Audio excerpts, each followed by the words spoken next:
Radix is set to transform the entire crypto landscape. And in this video, I'm going to provide overwhelming evidence as to why it is one of the best projects to accumulate during this bear market. So before we get started, I have to say that this is not financial advice. Please consult with your financial advisor before you make any investment decisions. This is for your education purposes only.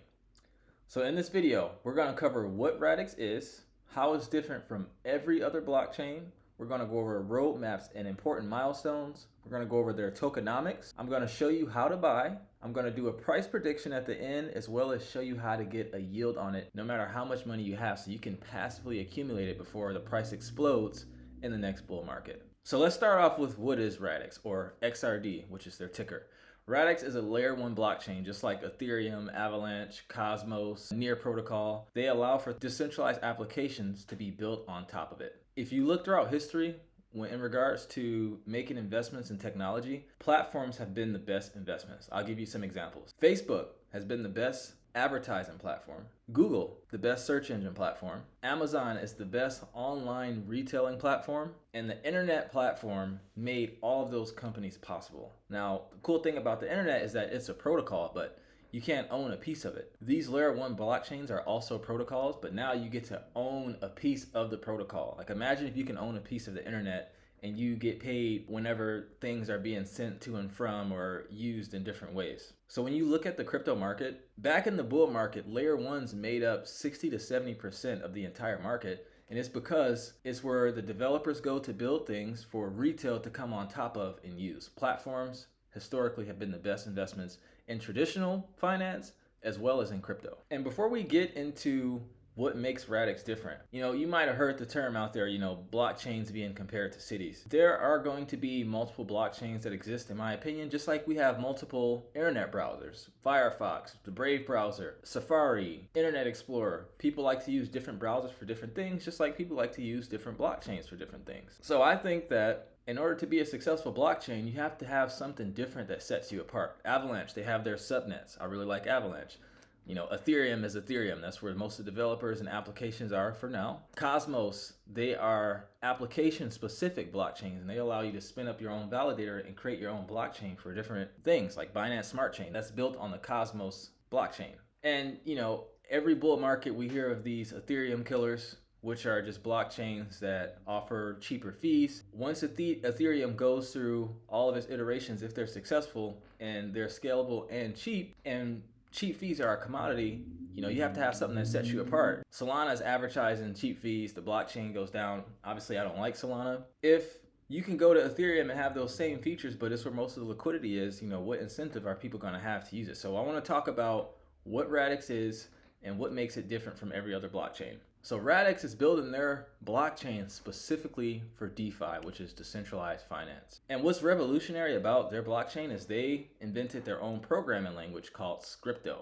Now, Scripto is more efficient code. It allows you to build applications that you see on other blockchains in less lines of code and have them to be more secure. I'm going to show you guys proof of that here in a bit. So just to give you a few things, my co-founder in another blockchain project that I'm building, he's had a development agency for the past 12 years, coding and building different applications, not just websites. And the last 6 years, he's had a focus on blockchains. He's built on all kinds of different blockchains. He tested out the Scripto programming language, and he said it was his favorite developer environment that he's ever used. I'm not a developer, so I like to go out and ask other developers what they think, and he's not the only person who said that. Also, the Radix team, they wanted to do, a contest to see if someone can build a decentralized chess application.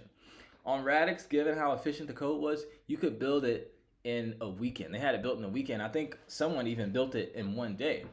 They tried to do the same thing on Solidity, and it took a long time, and some people couldn't even do it. So let's dive into the white paper and let's go over a few things. I'm gonna make this as simple as possible so that you can understand why Radix is a sleeping giant. So here we are on the Radix website. I'm gonna put this in the description.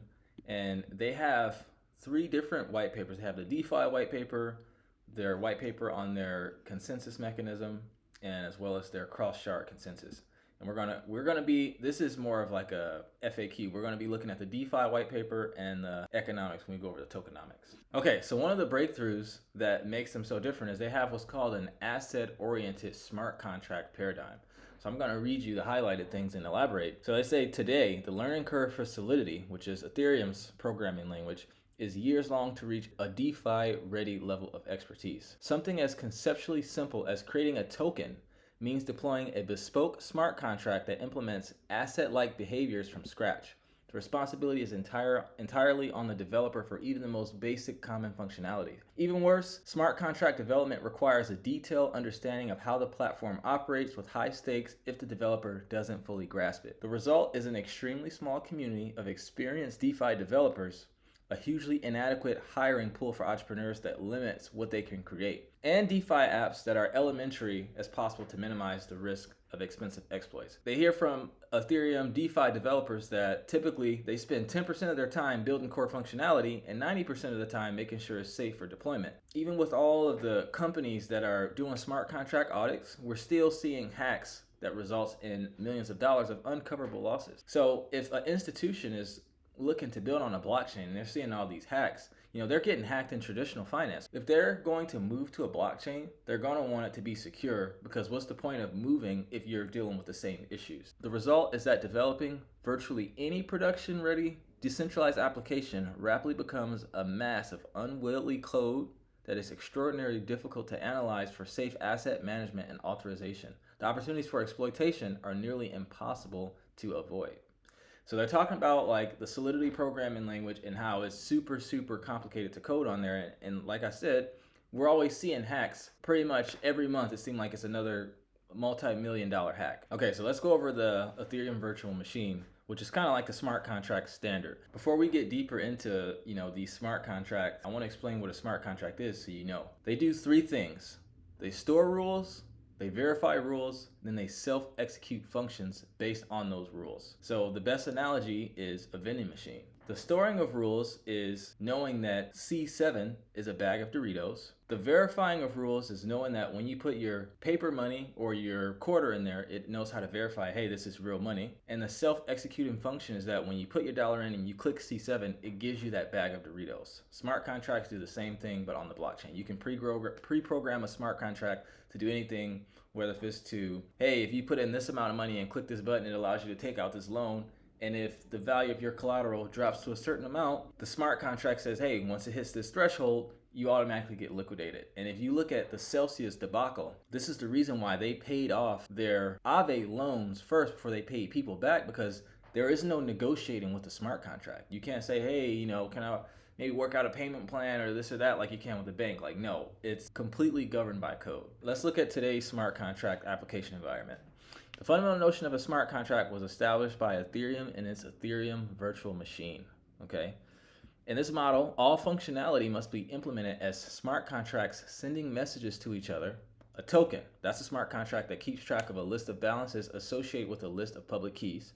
A multi-signature account, and a multi-signature account is basically a wallet to where multiple people have to sign it in order for a transaction to go through. It helps with security. That's also a smart contract that requires signatures by a list of public keys in order to take action. A decentralized application, that's a big smart contract. And while these features are sufficient to enable smart contract functionality, we start to encounter problems when creating practical DeFi solutions, because absolutely everything is implemented in little bitty smart contract silos. So doing just about anything rapidly becomes a very complex set of messages being passed around, complex logic to ensure the right actions are taken in response to those messages and catch possible errors, and lots of data inside each smart contract state to keep track of everything. So to start, let's look at assets like tokens. So developers have no choice but to create each token as its own independent smart contract. Remember that. Each token is a smart contract. That means that anytime a user or a smart contract needs to interact with tokens, it must do so by sending messages to those separate master smart contracts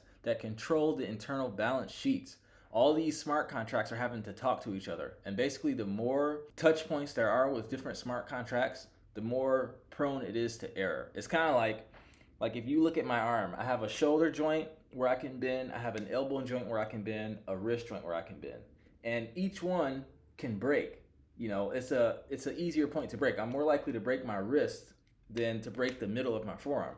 Well, imagine if I had 4 more joints here on my forearm, 4 more joints here on my bicep and tricep. Now it's easier for me to break my arm. Now remember that every DeFi app is constantly interacting with many types of tokens, performing complex movements of tokens between users and often other smart contracts. The amount of complexity of code the developer must create starts to explode. Now we're going to look at the Radix engine and how their asset-oriented smart contract environment is more efficient for DeFi. And then we're going to look at a real-world example of a popular application that, if you're in crypto, I'm sure you know. So Radix has taken a different approach where assets are a global feature of the platform itself rather than implemented over and over again at the smart contract level. Remember how I said all these smart contracts are having to communicate with each other and each token is a smart contract on the EVM. Tokens aren't implemented in smart contracts, but can be created by directly requesting them from the platform with some desired parameters. Stay with me here. Tokens in the Radix engine environment aren't entries in 1,000 separate balance lists. They are treated by the platform as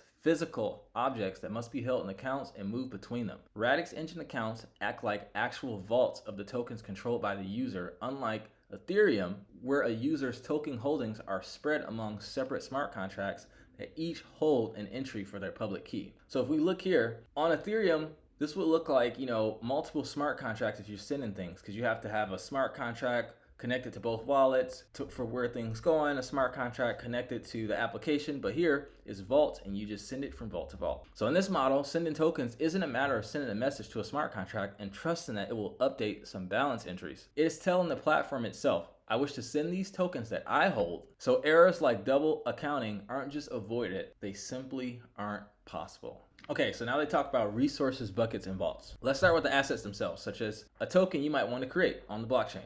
So in Scripto, which is their programming language, tokens and NFTs aren't smart contracts or components at all. Instead, they're created as resources. So to create a new resource, like a token or NFT, you use a built-in Scripto function where you can specify the parameters you want for that resource. For example, let's say you want to create a fixed supply of 1,000 tokens called MyCoin. You specify the supply and name to the resource creation function, which then creates a resource definition and returns you 1 million of your MyCoins. Because the Radix engine requires that resources must always be physically located somewhere, the MyCoins returned from the resource creation function must immediately be put into a temporary container called a bucket. Remember, it's not a smart contract. It's in these containers and buckets. A bucket isn't a variable that holds a number. It behaves like an actual container that resources can be put into and taken from. Buckets vanish at the end of execution, and resources must be stored somewhere at the end of execution. So you'll always need a more permanent resource container called a vault. Okay, so now let's look at an example as to how Uniswap is built on Ethereum versus how it will be built on Radix. So basically, Uniswap is an automated market maker, and market makers is nothing new. Like we hear about it in crypto, but you have market makers in traditional finance as well. If you click the description, I have a video that explains how I'm making $1,000 per day by being a market maker in crypto. Click that video to learn more information, but I'll touch on it briefly here. So a market maker within traditional finance allows stocks to have a depth of liquidity so we can buy our favorite stocks. Let's say we go on to Robinhood and we want to buy some Tesla stock. It's not the Robinhood exchange that holds that Tesla stock, because if it was, they don't have enough money to where they wouldn't run out. So you have companies like Credit Suisse, Goldman Sachs, Deutsche Bank, and Citadel that will essentially say, hey, here's $500 million worth of Tesla stock, here's $500 million worth of cash, and when we buy that Tesla stock, we're using the market maker's inventory to fill those buy and sell orders. Cool thing is, in DeFi, these market makers that are market making for exchanges, they're not allowed to market make for decentralized exchanges like Uniswap. So it allows everyday people like you and I to deposit those same pairs and allow people to use our liquidity to make trades so that we can make the fees from them. So now, to make this simple, this is how Uniswap would look on the Radix engine. Let's say this is your account right here. Let's say this is Ethereum. You want to trade Ethereum for USDC. Token A is Ethereum. You send Ethereum here. It puts Ethereum into the token A pool. It takes USDC from this pool, because remember, you have to supply pairs as liquidity. So it's always going to be equal amounts, actually. And it's going to take the USDC from this token B pool, and it's going to send it to you. And then the smart contract is going to make sure this balances out, so that way there isn't an uneven amount and they don't run out of liquidity. So, this is pretty simple. And, you would think this is all you need to do on Ethereum. But when you look at Ethereum, look at how Uniswap has to work. You have all these different calls, all these balances that have to be updated, and Uniswap is battle tested. They've never been hacked. And I love Uniswap, but you see how complicated this is? Like, just look at that. This is really, really simple. And this is really, really complicated. So if you're a developer and you're building on Radix versus Ethereum, you're going to have way more checks and balances that you have to cover. And it's no wonder why they're spending 10% building and 90% making sure everything's safe and can't be hacked. Radix is trying to flip that on its head. And to reiterate, I'm not a developer. I didn't check the GitHub for Uniswap, but I would imagine that it's thousands of lines of code. Not only can you build an application on Radix and make it safer, but you can build the same application with much less lines of code, which will allow the developer to keep building and innovating. Okay, let's go over the next point and how Radix is changing everything, just straight up trailblazing. They have a self-incentivizing developer ecosystem. So let's go over this. Perhaps the most important innovation of blockchain was the ability to create an open networks that are economically self-incentivized, originally in the form of mining. And what that means is, if I'm mining Bitcoin, I have every incentive to mine and push through legitimate transactions because I had to go through so much money to buy the mining rigs, the facility, keep them cool, higher security to make sure I'm not being hacked. Why am I going to spend all that money to do something shady to where it will hurt my income? Everyone is motivated by their own selfish desires. And the revolution in Bitcoin and its mining was making it so that everyone who has a piece of the pie in regards to mining has to put up money, so they have an incentive to make sure everything goes right because they have skin in the game. So they have this crazy innovation called developer royalties. So let's read this here. While traditional methods of growing a developer ecosystem can be beneficial, like developer funds and bounties, we believe that decentralized developer self-incentivization can create a breakthrough in rapid decentralized ecosystem growth, creating the same kind of market-based incentives as mining, aka skin in the game. So if you look at this here, the core concept is that the developer of any component/blueprint may specify a royalty for each usage of that component or blueprint in a transaction. This isn't an app store where one must pay for access to components. This isn't an app store where one must pay for access to components. It is entirely a per transaction use fee that must be included within the transaction itself. That means that payments of royalties is based on the real utility that the component brings to the network. So basically what they're saying is, like, let's say I want to build an application like Uniswap and it's not on the Radix ecosystem. Well, if I build something that's good, now I can allow other people to use it and I get paid a royalty for my code. And people don't have to pay up front because they're like, well, I don't know if the code is good or not. So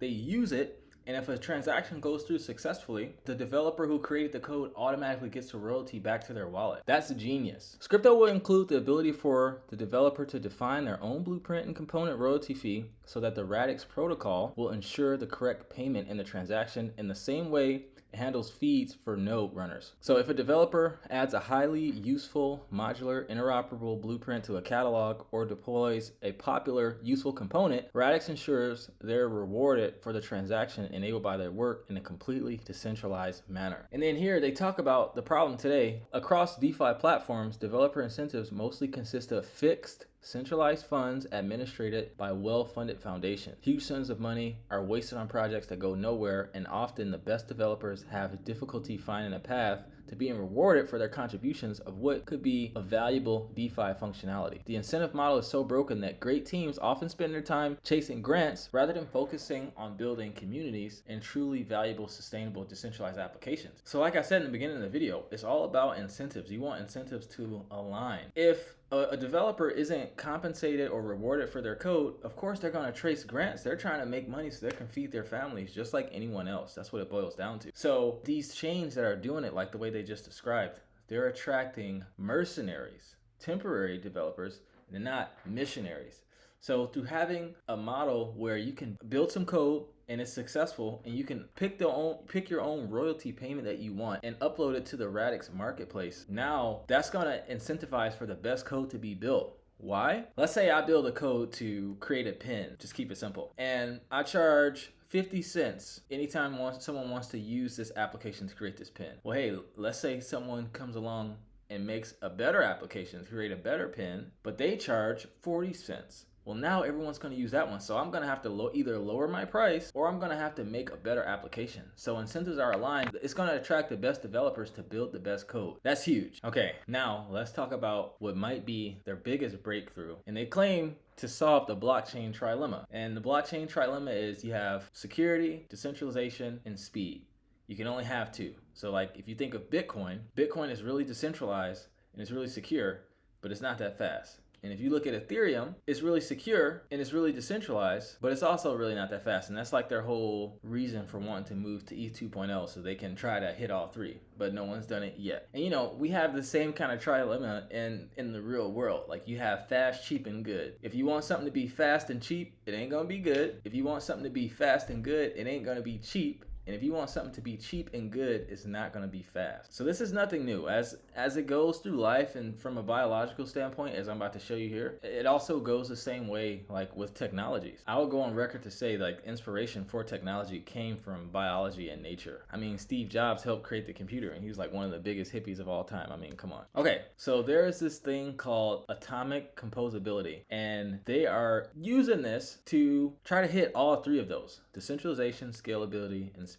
So let's go over what atomic composability is and why it matters. And this is from an article from someone from the Radix team, and I'm going to be quoting things from it, and I'll even put it in the description as well so you can read it on your own. So atomic composability is a technical term for saying that any application on a network can frictionlessly interact with any other application. Now, Ethereum, they're claiming, is going to consciously break composability by segregating parts of its network from each other in the implementation of sharding or layer 2 systems. So to make this concept more concrete, let's consider the health of a rainforest or a desert. So without pollinators, 1/3 of our edible fruits and vegetables could not grow. And I'm sure most of you have probably heard about the declining bee population. Well, the story repeats itself over and over again all over the world. The destruction of agave plants for tequila production jeopardizes the survival of bats that pollinate the most important cactuses in the desert, or cacti, putting the entire ecosystem at risk. So the fact is, biodiversity is essential for the survival and growth of natural ecosystems, and when this cycle is threatened, the consequences are far-reaching and devastating. So there's been studies that highlight just how much economic value for humans is directly connected to ecosystem biodiversity, and that includes up to 50% of the pharmaceutical industry and 100% of the agricultural industry, among many others. So if biodiversity is so important and valuable for physical ecosystems,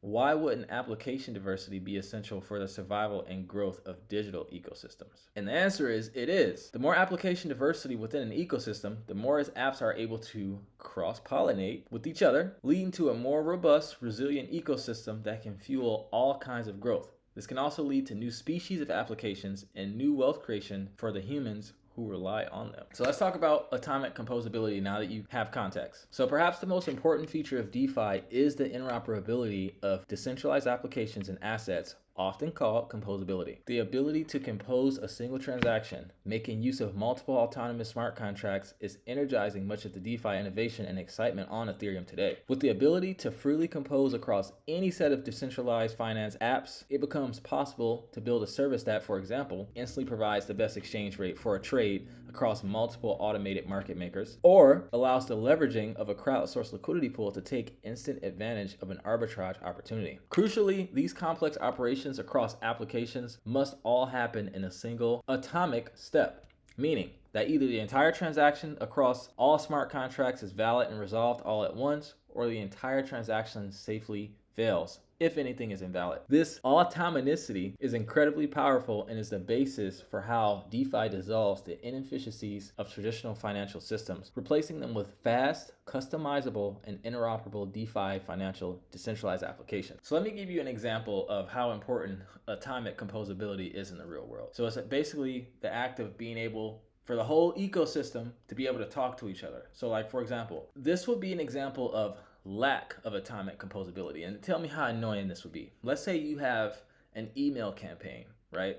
And you have thousands of emails and you have a product and you want to send the same email out to different people. Now, some people might have Gmail, some people might have Yahoo, some people might have AOL, some people might have Hotmail, some people may have me.com, all kinds of different emails. If it wasn't atomically composable, you would be able to send to the Gmails, the Yahoos, but not some AOLs and some of other emails. And it will go through, and now you will have to sift through and see which ones didn't go through and email it to them individually. How annoying would that be? I'll give you another example. Again, crypto is trying to build infrastructure for financial applications to be used that are supposed to replace traditional financial rails. So imagine if you have the SWIFT system or a central banking digital currency, a CBDC, and we have another kind of pandemic event where they want to send out stimulus checks to people's bank accounts. Now you have people with Wells Fargo's, Chase Bank, credit unions, little private banks, First Republic, BMO Harris, JP Morgan Chase. Now what if once the bank or the government went to send out these payments, it worked for the Wells Fargo, it worked for the JP Morgan Chase, but it didn't work for the credit unions.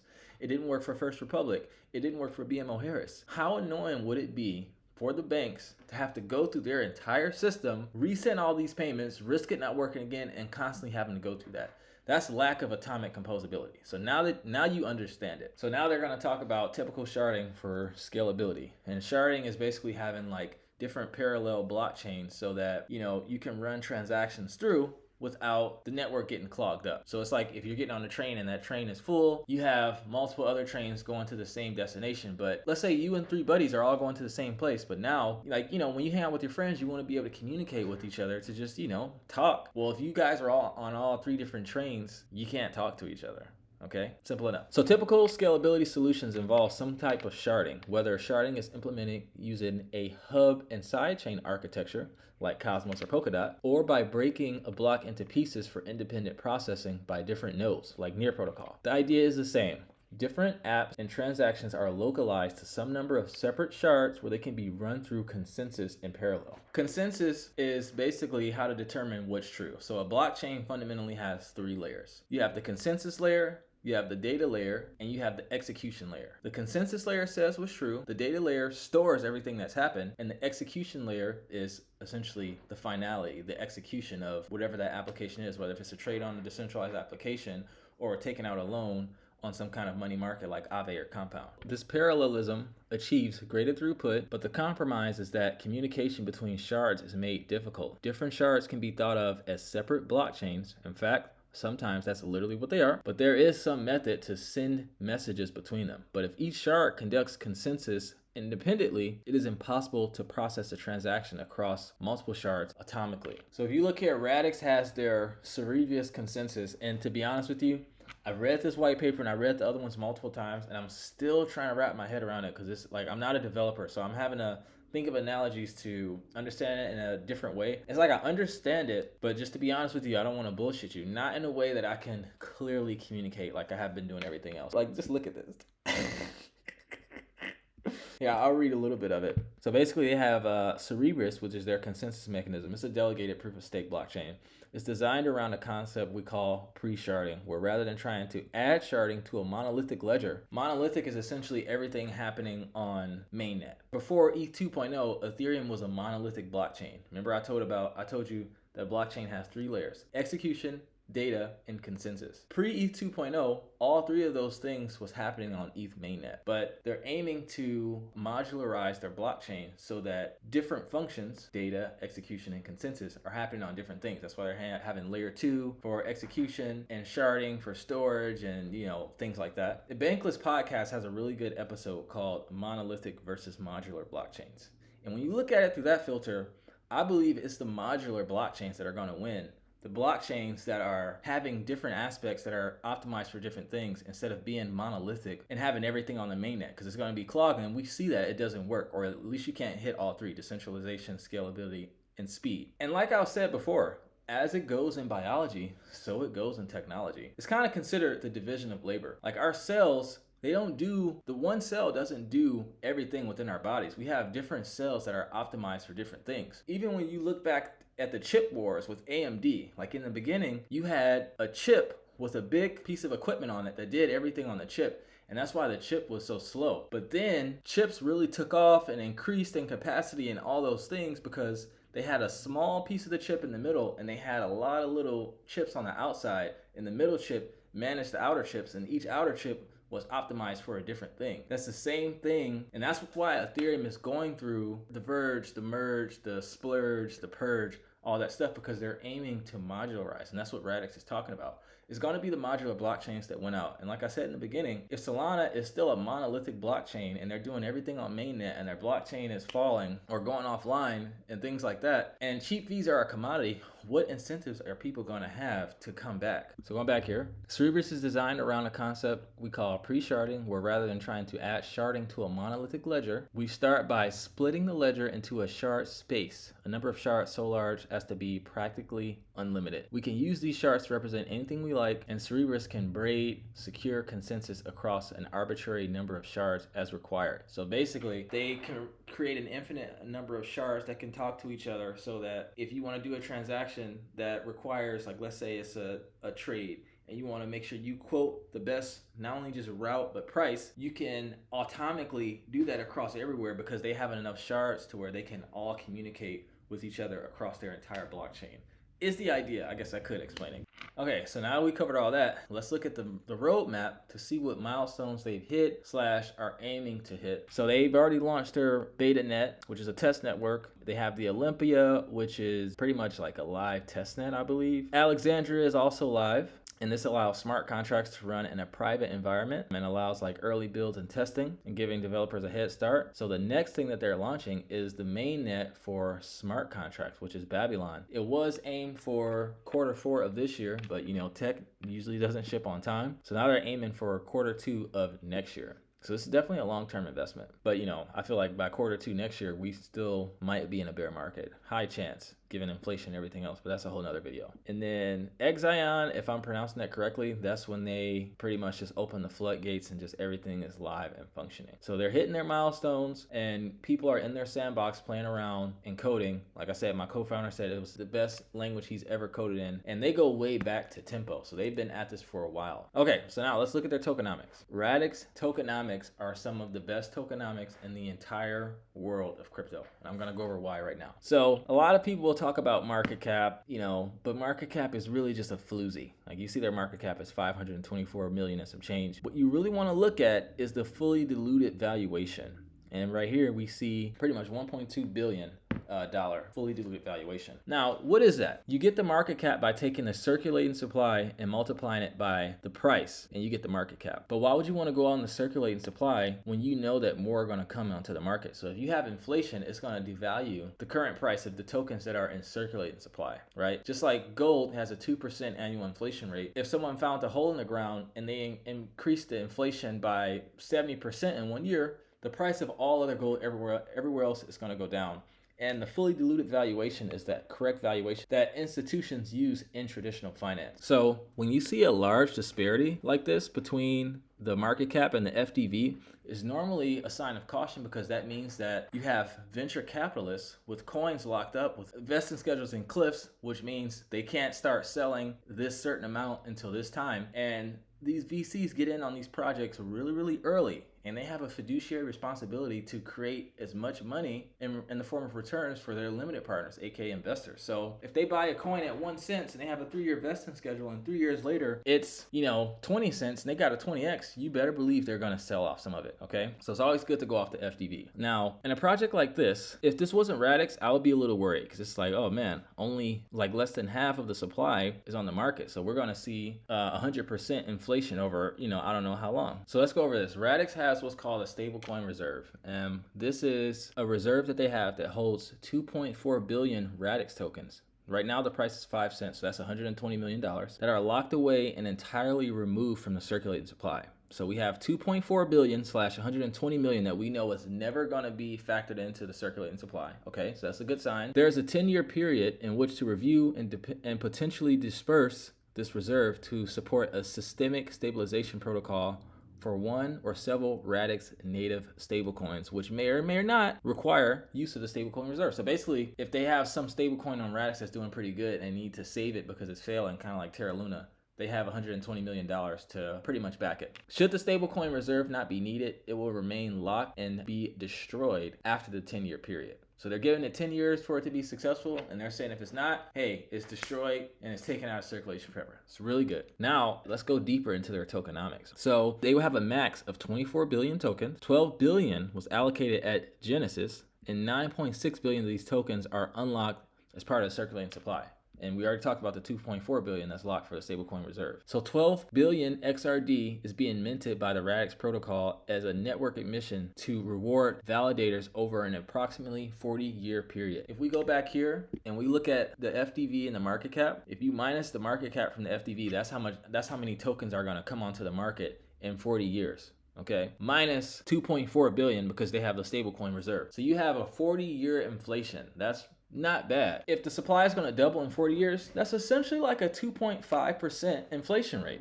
That's pretty good. Gold has a 2% annual inflation rate. So this is almost like gold in that sense. Moving on, let's look at how the token was allocated. So in October, they had 642 million tokens allocated, fully unlocked. 12.5% of the supply, fully unlocked. 0.8%, fully unlocked. 10% fully unlocked. All of these have been fully unlocked. And if we go to the chart here, this is likened to a project that's good and the VCs have sold out. So now the price is totally operated by the free market and it's not being manipulated, right? And if it is manipulated, right now is the time to get in, because if someone's going to shoot the price up, hey, at least we get to get on the ground floor. And the other half of this is going to be minted gradually over 40 years. And we have the 120 million, aka 2.4 billion, locked up forever unless it's used to save their stablecoin. After 10 years, it goes away. So this is all really, really good, like really good tokenomics. And you're gonna see the manifestation of this when I go onto the chart and do the price prediction. So now let's go over how do you buy it, okay? So you have XRD, which is on the Radix blockchain, and they have a one-way bridge, so you can bridge Radix, EXRD, which is Ethereum Radix. So you have XRD, which is Radix, and EXRD, which is Ethereum Radix. And just to go over this, XRD and EXRD will always be exchangeable one for one. Each XRD is backed 1-to-1 by XRD held in a secure third-party custodian. The circulating supply of EXRD on Ethereum therefore changes as it depends on how much XRD is deposited and wrapped into EXRD. The maximum supply of EXRD can never exceed the amount of XRD in circulation. The circulation of EXRD will always be at or below the circulating supply of XRD. So basically what that means is, like, let's say it's 100 XRD and it's 2 EXRD. Well, in order for that to happen, you have to take the XRD, put it in that custodian so it's taken out of circulation, they mint the EXRD, and if you want to bridge it back over, that EXRD is burned. So it's not like any double minting or anything like that, which is really, really good. So I don't own any XRD, and you'll see why in a minute, but I do own XRD. The price is the same, and again, it's just minted on the Ethereum blockchain. So if we go to EXRD, you can actually buy this on Uniswap, and it exists on Ethereum mainnet. So now that you know how to buy it, let's go over a price prediction here. So if we look at here, when it launched, the price was 9 cents. Now we're at 5 cents. Okay, and that means just to get to all-time highs, remember their smart contracts have not launched yet, just to get back to all-time highs, that's a 1,176% return, aka an 11x. So every $1 you invest can turn to $11 if and when it goes back to its all-time highs. It's at least gonna go back to its all-time highs, and it got here when they didn't even have a sandbox. So you can imagine if everything that they're doing plays out and they launch and things are successful and DeFi application starts to be built on top of it because the code is more efficient and developers are getting paid royalties to build on top of it, and now these great apps are built that attracts retail, the price is gonna go up. So if I had to guess, we're at least, at the very least, and remember, layer ones make up 60 to 70% of the entire crypto market in the last bull run they did. I would guess a 20 to 50x in the next bull market if smart contracts are live and dApps are deployed. And again, another thing, all of the gas fees that are paid on here gets burned. So they're going to be taking supply off the market, just like EIP 1559 did and is doing for Ethereum. And now for my favorite part. I'm about to show you how you can accumulate Radix, even if you have $20, getting at least 30 to 50% APR. If you want to learn how to get higher returns, fill out the Google form in the description to apply to get admitted into our Discord. Know What Owls is going to launch here in the next few weeks, and we're going to be the best yield farming education platform in the world. And I know because I'm in all of the groups, and right now is the perfect time to be yield farming because you can accumulate your favorite assets like Radix at a rapid clip while prices are still low. So when they do the 10, 20, 30, 40, 50x in the bull market, you and your family will be good to go like Billy Joe. All right, let's get into it. So this is revert.finance, and if you want to look at my NFT ID, you can, 218292. I've been pairing Radix and Ethereum in a pool for 195 days. I've been in this position. So you set your minimum and maximum. Remember I said in traditional finance, if you want to buy Tesla stock, Goldman Sachs, $500 million of Tesla, $500 million in cash. They don't just say, hey, use my liquidity for whatever the price is, no matter how low or how high. No, they'll give you a range and say, only use my liquidity if Tesla is in between the price of 700, that's as high as I would sell, and let's say as low as 100. They'll pick a range. So if you go out of range, you're not making money, it's just sitting stagnant. That's the same thing here with Uniswap V3. So this shows my APR. I'm getting 44.47% APR. I have 15 grand in here for 195.3 days. I've made a total of $5,373. And this isn't some shit coin. I'm getting paid in half ETH and half Radix because I'm getting paid when people make trades going from EXRD to Ethereum and from Ethereum to EXRD. And it gives you the P&L, your return. I've made 17% off of doing nothing, right? And that's factoring in the price of Ethereum and Radix dropping. So when it goes up, my gains are going to be magnified to the upside. And the tighter your range, the higher your APR.